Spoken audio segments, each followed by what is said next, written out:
everyone, welcome back to my channel. In this video, you will see some wonderful kitchen and home organization ideas. By organizing everything in your kitchen and home gives a pretty and neat look to your house. You can also make some DIY organizers from waste materials to organize the things in your kitchen and home. Keeping all the things in an organized way also saves a lot of space. More than 50 ideas of kitchen and home organization are given in this video. If you like my video, then give a thumbs up and also leave a beautiful comment to encourage me.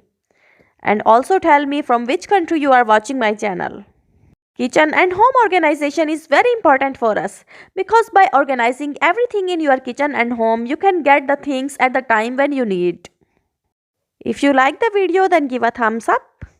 Share it with your friends and family members, and if you are new on my channel and not subscribed the channel yet, then subscribe the channel and also hit the bell icon so that you can receive the notification of my new and upcoming videos.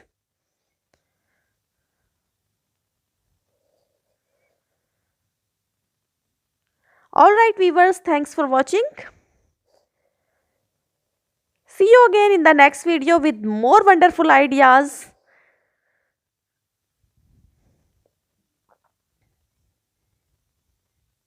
Till then, bye bye.